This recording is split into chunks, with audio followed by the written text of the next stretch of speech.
Hello everyone and welcome to the new class. Up till the previous class we had discussed about quantum theory which was proposed by Max Planck. We had discussed about its formula E is equal to h nu, where we had studied that the energy of the particular quantum radiation will be directly proportional to the frequency, whichever frequency it is being proposed or propagated. And for that change of proportionality, we used a constant, Planck's constant, which has a value 6.6 into 10 to the power minus 34 joule second. Right. Today's class we will discuss further about it in different way. So today's topic, one among the topic is the photoelectric effect. So what is actually the photoelectric effect?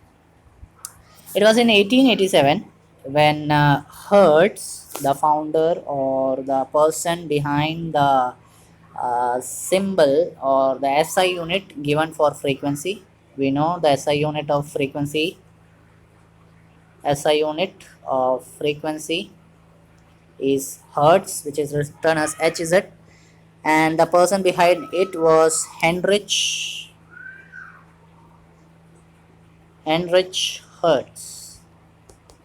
He was the person behind it.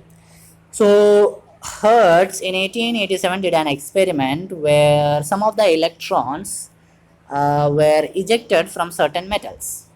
Okay, he did it when he had this metal present in with him, and some of the metals the name has been given like potassium, rubidium, cesium. These were the metals, and he put some beam of light over them. He put a beam of light over this particular metal, whichever he took, and he saw that from this metal some sort of particles were emitting out, which was actually the electrons. So this effect where electrons were ejected from the metal piece when these metals were in presence of light, put in exposed in presence of light, this effect was actually known as photoelectric effect. Okay, it was known by the name photoelectric effect. It had different observations from this experiment. What he said from this experiment was that as soon as the light strike, when the light strike on this particular object, then suddenly the electrons get ejected from the metal. That was the first propagation, the first observation that he done.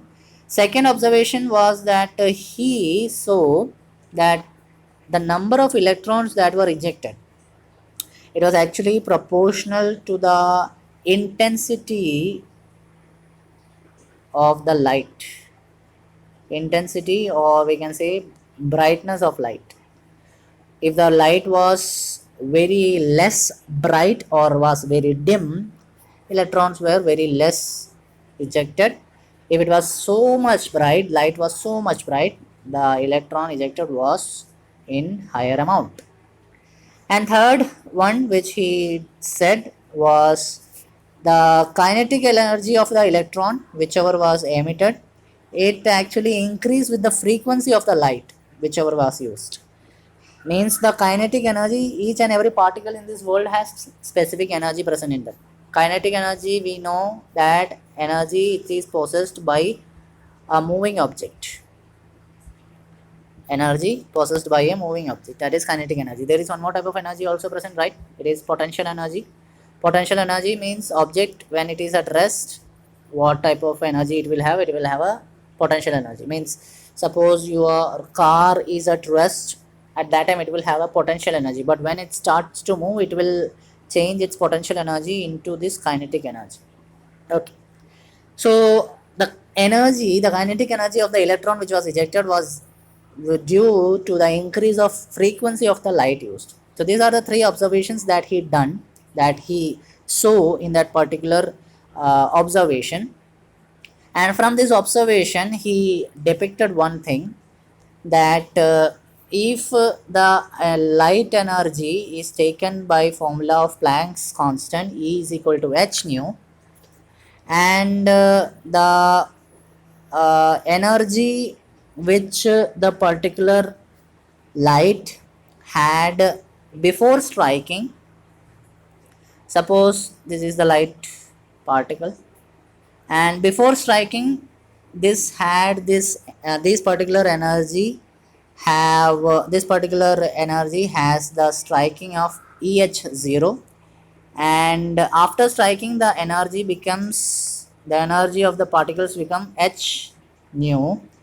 Then he depicted one thing from that particular principle. He found out a formula which is actually not much of use, but still it must be understood.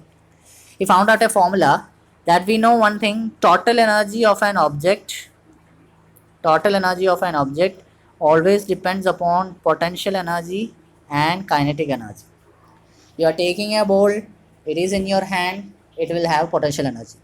But if you are throwing the ball anywhere in any direction, upward, downward, any direction, it will have this kinetic energy. So the total energy in that ball means potential energy in the ball and kinetic energy in the ball, right? In the similar way, he depicted such criteria in even in the particles. Total energy of the object was actually equal to the kinetic energy which it had, which the minimum energy by which the electrons can be ejected, plus the kinetic energy. You know the formula of kinetic energy: half mv square. This is the kinetic energy formula. V is the velocity at which the electrons are ejected. V. M is the mass of electron. We must take here mass of electron. And we have seen that h nu and h nu 0 are different Planck's constant variables, right? So that's what he actually mentioned through his principle. Total energy will be equal to the kinetic energy. Total energy will be equal to the kinetic energy along with the potential energy present in them. So that's what Hendrik Hertz tried to explain through his experiment. Then later, when this experiment was conducted, scientists came to know that the light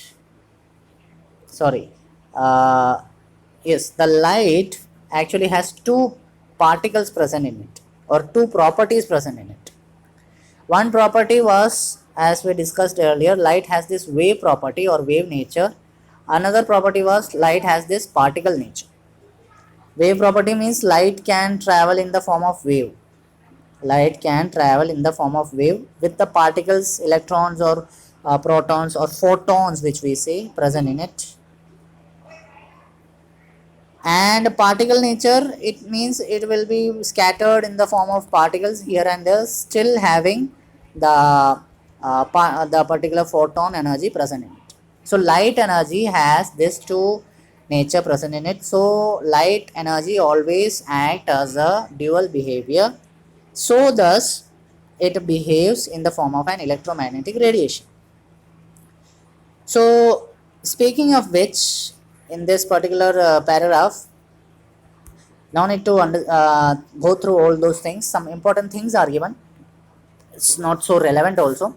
So understand that particular thing only. What is a spectrum? Spectrum is the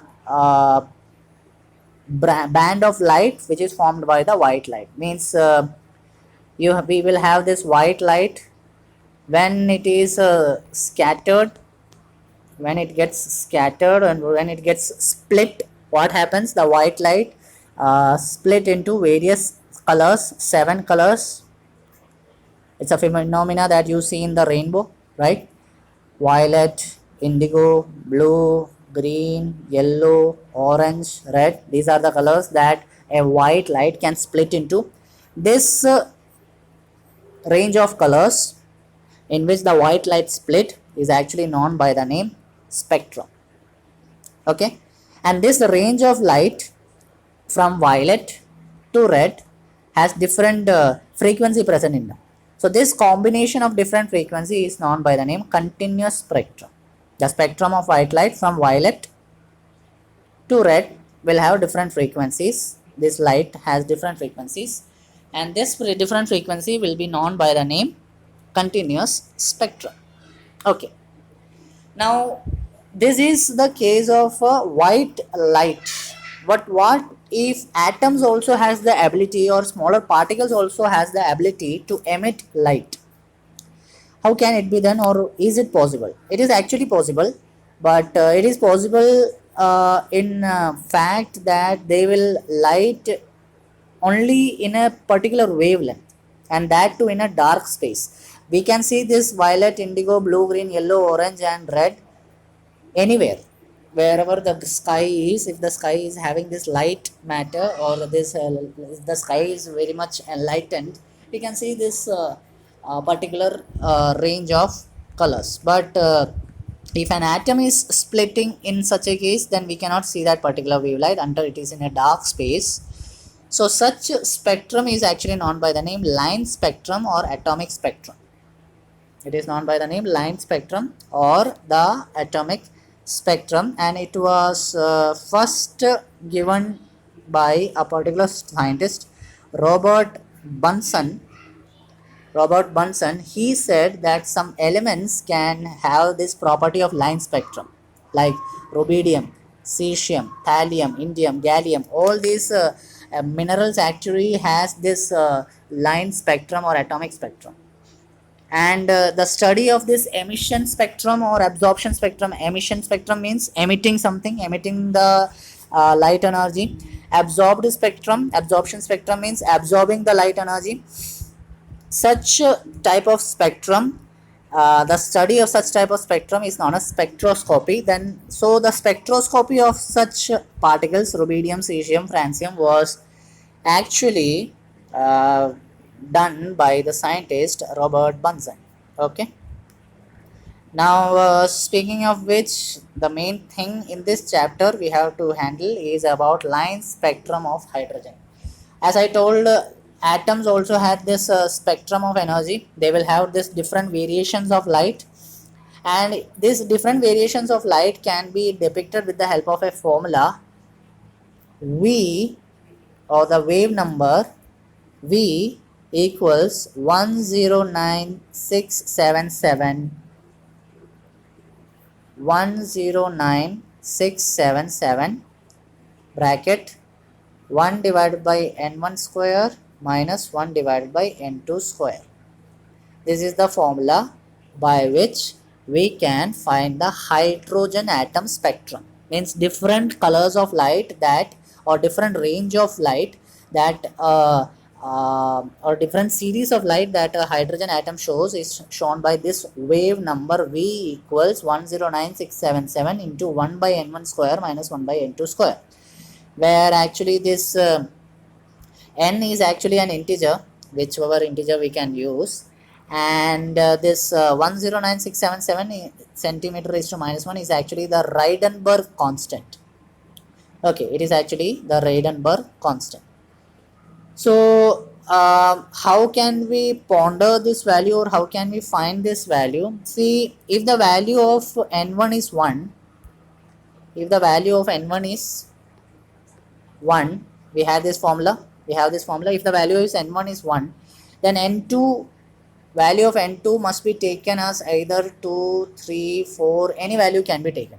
Suppose if we are taking the n2 value as 2, then what happens if we solve this formula, this particular formula, 1 by n1 square minus n2 square, we will get a range of light which is coming under ultraviolet radiation. The wave number of that particular light will come under the region of ultraviolet radiation. And all this series, whichever I am going to tell you, it was actually discussed by various scientists. So because of the discussion, because of the discovery done by various scientists, it has been given the respective names. The n1 series, which has 1 as n1, is known as Lyman series. n2 means Balmer series. n3 means Paschen series. n to be 4 means Brackett series. n to be 5 means Fund series. These are the different series or line spectrum that can be seen by the different various range of light. We can see Brackett and Fund, when have 4 or 5, will have same range of light, infrared, which is similar to the Paschen series. Means bracket Paschen fund can be seen in a similar spectra of light. This is the transition diagram of hydrogen atom. We can see very clearly that when N1 is 1, it will be Lyman series. Ultraviolet radiations can be seen. When it is N2, visible light will be present there, means all the light we can see, red, green, blue, indigo, violet mainly, which has a higher wavelength which can be seen easily. And then if there is a Paschen bracket fund, it will have this infrared series behind. It will go more and more series can come, but only up to fund series we need to understand. Okay, I hope you understood the concepts which had been told. And so you have a homework, you have to write the notes of what we had studied up till now, and also try to solve these questions, numerical questions, on your own. Not this one, is it this one? Yeah. You have to solve the numerical questions on your own. This is also your homework. Okay, so they are simple equations only, you can understand very easily. So that's your homework, and you have to complete the notes by your own. So that's all for today. I hope you understood the class. Thank you and have a nice day.